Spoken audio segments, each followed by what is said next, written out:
2028 সালে ইমাম মাহদির আগমন। সত্যি কি শুক্রবার রাতে তার আবির্ভাব হবে? প্রিয় দর্শক, ইমাম মাহদির আত্মপ্রকাশ কবে হবে? এই বিষয়টি নিয়ে প্রত্যেক যুগেই চলছে নানা রকম ভবিষ্যৎবাণী। যদিও নির্দিষ্ট সময়টি আল্লাহ ছাড়া আর কেউ জানেন না, তারপরেও কেবলমাত্র সতর্কতার জন্য ইমাম মাহদির আগমনের কাছাকাছি সময়ে ও কিছু আলামত নিয়ে আলোচনা করতে চাই।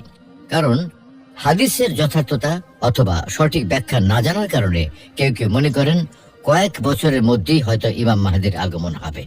আবার কেউ কেউ মনে করেন ইমাম মাহদির আগমন আরো শত শত বছর পরে হবে। যদিও এর কোনোটাই সঠিক নয়, তবে বর্তমানে ইমাম মাহদি আত্মপ্রকাশের কোনো কোনো আলামত কাকতালীয় ভাবে মিলেও যাচ্ছে। আবার এখনো কিছু আলামত এখনো বাস্তবায়নের বাকি রয়েছে। তাই এই পরিস্থিতিতে আজ আমরা এ বিষয়ে বিস্তারিত আলোচনা করতে চাই। তুর্কি খিলাফত ধ্বংস। প্রিয় দর্শক, ইমাম মাহদি আগমনের সময় নিয়ে বেশ কিছু আলামত জানা যায়। যেমন হযরত আবু কুবাইল রহমতুল্লাহি আলাইহি হতে বর্ণিত, তিনি বলেন 104 বছর পর মাহদির উপর মানুষ ভিড় করবে। ইবনে লাহিয়া বলেন উক্ত হিসাবটা আজমি তথা অনারবি হিসাব মতে, আরবি হিসাব মতে নয়। আমরা সবাই জানি তুর্কি খিলাফত আনুষ্ঠানিকভাবে 1924 সালে বিলুপ্ত করা হয়েছিল। সুতরাং 1924 যোগ 104 সমান 2028 সাল। এই হিসাবে ইমাম মাহদির 2028 সালে আবির্ভাব হওয়ার কথা। কারণ একমাত্র তুর্কি খিলাফত হলো আজমি বা অনারবি খিলাফত। এছাড়া 4 খলিফার খিলাফত বা খিলাফতে রশিদা, উমাইয়া খিলাফত, আব্বাসীয় খিলাফত, ফাতেমীয় খিলাফত সবগুলোই আরবদের মাধ্যমে প্রতিষ্ঠিত। তাই আজমি খিলাফত অবসানের 104 বছর পর ইমাম মাহদির খিলাফত প্রতিষ্ঠিত হলে তার হাতে বায়াত গ্রহণ করার জন্য মানুষের ভিড়ের কথা বলা হয়েছে। 15ই রমজানের বিকট শব্দ। হযরত ফিরোজ দাইলামি বর্ণনা করেন, কোন এক রমজানে আওয়াজ আসবে। সাহাবীগণ জিজ্ঞাসা করলেন, হে আল্লাহর রাসূল, রমজানের শুরুতে নাকি মাঝামাঝি সময় নাকি শেষ দিকে? নবীজি সাল্লাল্লাহু আলাইহি সাল্লাম বলেন, না, বরং রমজানের মাঝামাঝি সময়, ঠিক মধ্য রমজানের রাতে। শুক্রবার রাতে আকাশ থেকে একটা শব্দ আসবে। সেই শব্দের প্রচন্ডতায় 70,000 মানুষ সংজ্ঞা হারিয়ে ফেলবে আর 70,000 বধির হয়ে যাবে। সৌদি আরবের ক্যালেন্ডার অনুযায়ী 15ই রমজানের শুক্রবার হয় 1449 হিজরি বা 11 ফেব্রুয়ারি 2028 সালে। রমজান মাস শুরু হবে শুক্রবারে। হযরত আব্দুল্লাহ ইবনে মাসউদ রাদিয়াল্লাহু তাআলা আনহু সূত্রে বর্ণিত, তিনি বলেন কোন এক রমজানে অনেক ভূমিকম্প হবে। যে বছর শুক্রবার রাতে রমজান মাস শুরু হয়, তারপর মধ্য রমজানে ফজরের নামাজের পর আকাশ থেকে বিকট শব্দে আওয়াজ আসবে। তখন তোমরা সবাই ঘরের দরজা জানালা সব বন্ধ করে রাখবে আর সবাই সুবহানাল কুদ্দুস, সুবহানাল কুদ্দুস, রাব্বুনাল কুদ্দুস তেলাওয়াত করবে। সৌদি আরবের ক্যালেন্ডার অনুযায়ী পহেলা রমজান শুক্রবার 1449 হিজরি বা 28 জানুয়ারি 2028 সাল হয়। আশুরা বা 10 মুহররম শনিবার হবে। ইমাম বাকির রহমতুল্লাহি আলাইহি বলেন, যদি দেখো আশুরার দিন বা 10ম মুহররম শনিবার হয়, ইমাম কাইম অর্থাৎ মাহদি মাকামে ইব্রাহিম ও কাবার মধ্যখানে দাঁড়িয়ে থাকেন, তখন হযরত জিবরাইল আলাইহিস সালাম তার পাশেই দাঁড়িয়ে থাকবেন এবং মানুষকে ডাকবেন তাকে বায়াত দেওয়ার জন্য। সৌদি আরবের ক্যালেন্ডার অনুযায়ী 10 মুহররম শনিবার 1450 হিজরি বা 3 জুন 2028 সাল হয়। জিবরাইল আলাইহিস সালামের আহ্বান। হযরত আবু বসর রহমতুল্লাহি আলাইহি থেকে বর্ণিত, তিনি বলেন, আমি আবু আব্দুল্লাহ আস-সাদিক অর্থাৎ হযরত জাফর সাদিক রহমতুল্লাহি আলাইহিকে জিজ্ঞাসা করলাম, কখন আল কায়েম তথা ইমাম মাহদির আবির্ভাব হবে? তিনি বললেন, আহলে বাইত তথা রাসূলুল্লাহ সাল্লাল্লাহু আলাইহি ওয়াসাল্লামের বংশধরদের জন্য কোনো নির্দিষ্ট সময় উল্লেখ নেই। তবে ইমাম মাহদির আবির্ভাবের পূর্বে 5টি বিষয় ঘটবে। যেমন আকাশ থেকে আহ্বান ভেসে আসবে, সুফিয়ানির উত্থান হবে, খোরাসানে বাহিনীর আত্মপ্রকাশ হবে, নিরপরাধ মানুষকে ব্যাপক হারে হত্যা করা হবে এবং বাইদার প্রান্তে মরুভূমিতে একটি বিশাল বাহিনী ধ্বংস হবে। ইমাম মাহদির আবির্ভাবের পূর্বে 2 ধরনের মৃত্যু দেখা দেবে, শ্বেত মৃত্যু এবং লাল মৃত্যু। শ্বেত মৃত্যু হলো দুর্ভিক্ষের কারণে মৃত্যু, যা মহান মৃত্যু। আর লাল মৃত্যু হলো তরবারি বা যুদ্ধের কারণে মৃত্যু। আর আকাশ থেকে হযরত জিবরাইল আলাইহিস সালাম ইমাম মাহদির নাম ধরে আহ্বান করবেন 23 রমজান শুক্রবার রাতে। সৌদি আরবের ক্যালেন্ডার অনুযায়ী 22 রমজান শুক্রবার, কিন্তু যেহেতু আরবি মাস সন্ধ্যা থেকে হিসাব করতে হয়, তাই শুক্রবার রাত 23 রমজান হবে 1449 হিজরি বা 18 ফেব্রুয়ারি 2028 সাল। চন্দ্রগ্রহণ ও সূর্যগ্রহণ। মোহাম্মদ ইবনে আলী ইবনে আল হানাফিয়াহ রহমতুল্লাহ আলাইহি বলেন, যতক্ষণ পর্যন্ত আকাশ ও পৃথিবী থেকে দুটি বিষয় না ঘটবে ততদিন পর্যন্ত মাহদী আগমন হবে না। প্রথমটি হলো রমজানের প্রথম রাতে চন্দ্রগ্রহণ, আর দ্বিতীয়টি হলো মধ্য রমজানের সূর্যগ্রহণ। পহেলা রমজান রবিবার 1448 হিজরি বা 7 ফেব্রুয়ারি 2027 সালে সূর্যগ্রহণ ঘটবে এবং 14 রমজান শনিবার 1448 হিজরি বা 20 ফেব্রুয়ারি 2027 চন্দ্রগ্রহণ ঘটবে।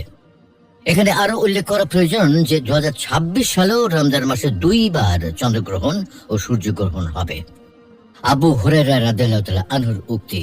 হযরত আবু হুরায়রা রাদিয়াল্লাহু তাআলা আনহু বলেন, 1400 হিজরির পর 2 দশক বা 3 দশক পর ইমাম মাহদীর আগমন হবে। সুতরাং 1400 প্লাস 2 দশক বা 20 বছর প্লাস 3 দশক বা 30 বছর সমান 1450 হিজরি বা 2028 সাল। শাহ নিয়ামতুল্লাহর কাসিদা। শাহ নিয়ামতুল্লাহর কাসিদা মূলত ভারতীয় উপমহাদেশের বিভিন্ন বিষয়ের উপর ভবিষ্যৎবাণী করা একটি কবিতা। কাসিদা লেখা হয়েছে 1158 সালে। কাসিদার 57 নম্বর প্যারায় বলা হয়েছে, কানা জাহুকার প্রকাশ ঘটার সালেই প্রতিশ্রুত ইমাম মাহদী দুনিয়ার বুকে হবেন আবির্ভূত। কানা জাহুকা এই শব্দটি পবিত্র কোরআন শরীফের সূরা বনী ইসরাইলের 81 নম্বর আয়াতে রয়েছে, আর উপমহাদেশ তথা ভারত ও পাকিস্তান নামে ভাগ হয়েছিল 1947 সালে। সুতরাং 1947 যোগ 81 সমান 2028 সাল। সুফিয়ানের জন্ম ও উত্থান। হযরত জুহরি রহমতুল্লাহ আলাইহি থেকে বর্ণিত, তিনি বলেন, দ্বিতীয় সুফিয়ানির জন্মের সময় আকাশে আলামত বা নিদর্শন দেখা যাবে। 1986 সালের 8 মার্চ আকাশে হেলির ধূমকেতু দেখা গিয়েছিল। সাধারণত প্রতি 74 থেকে 79 বছর পর পর হেলির ধূমকেতু পৃথিবীতে দৃশ্যমান হয়। অনেক জ্যোতির্বিজ্ঞানী বিশ্বাস করেন যে বছর হেলির ধূমকেতু দৃশ্যমান হয় সে বছর একটা বিখ্যাত ঘটনা ঘটে। হযরত হুযায়ফা রাদিয়াল্লাহু তাআলা আনহু সূত্রে বর্ণিত, হযরত ইমরান ইবনে হুসাইন খুজাই রাসূল সাল্লাল্লাহু আলাইহি ওয়াসাল্লামকে জিজ্ঞাসা করলেন, আমরা এই সুফিয়ানিকে কিভাবে চিনব? উত্তরে রাসূল সাল্লাল্লাহু আলাইহি ওয়াসাল্লাম বললেন, তার গায়ে 2টি কাতওয়ানি চাদর থাকবে, অর্থাৎ এটা দ্বারা 2টি শক্তিশালী দল বোঝানো হয়েছে।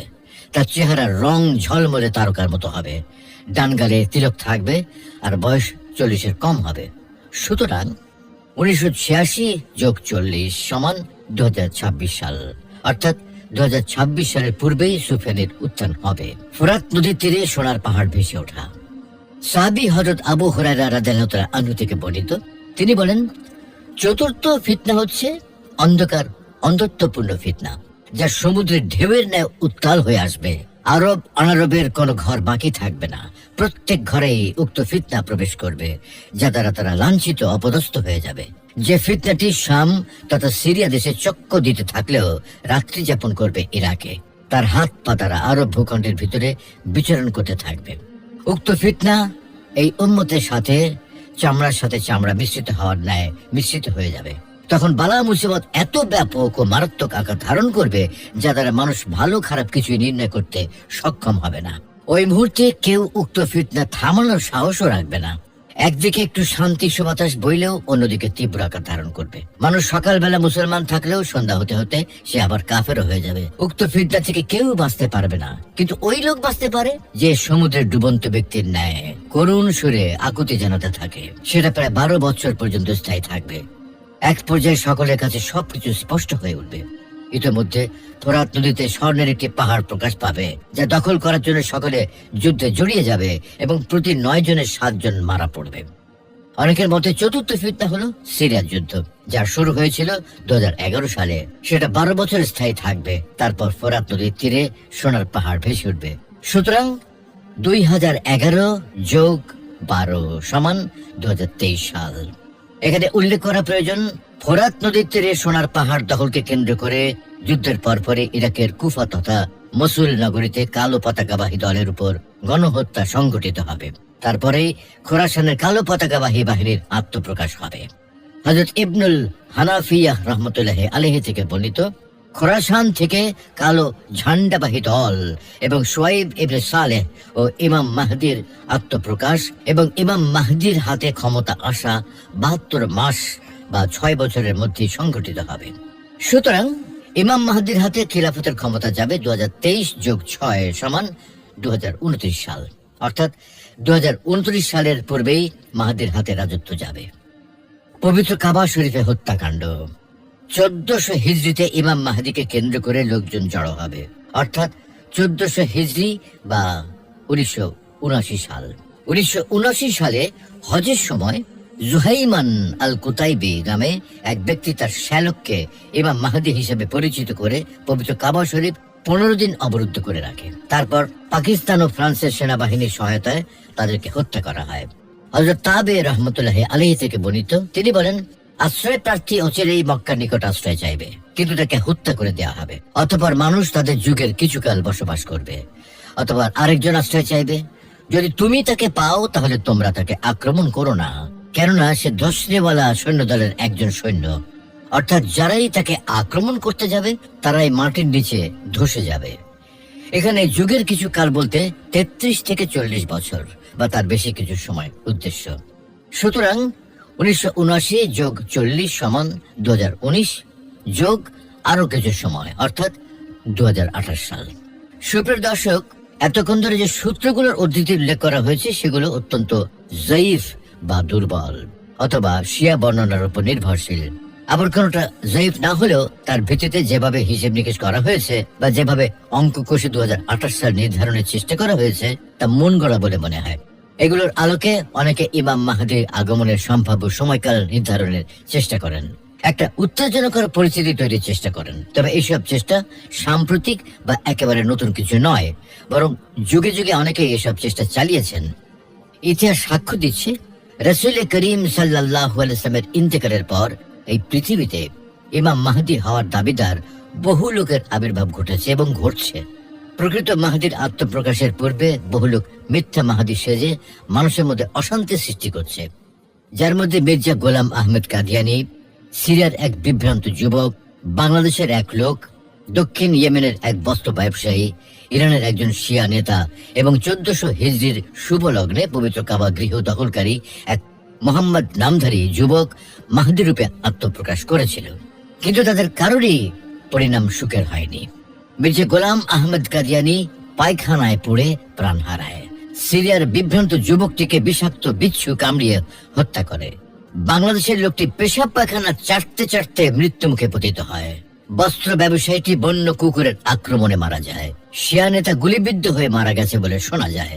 অনুরূপভাবে ভণ্ড নবী দাবিদার গণের পরিণাম অত্যন্ত ভয়াবহ ও মর্মন্তুদ হয়েছিল। আসলে ইমাম মাহদি অর্থাৎ একজন সত্য ন্যায়ের উপর প্রতিষ্ঠিত মুসলিম শাসক কিয়ামতের পূর্বে আগমন করবেন। এটা অনেক সহিহ হাদিস দ্বারা বোঝা যায়। তবে ঠিক কখন তিনি আগমন করবেন এ ব্যাপারে সুনির্দিষ্ট কত সাল বা তারিখ তা জানা যায় না, বরং তিনি কিয়ামতের পূর্বে আখেরি জামানায় আসবেন এটাই কেবল জানা যায়। আল্লাহ রাব্বুল আলামিন আমাদের সকলকে ইমাম মাহদির বিষয়ে বিভ্রান্ত হওয়া থেকে হেফাজত করুন। আমিন।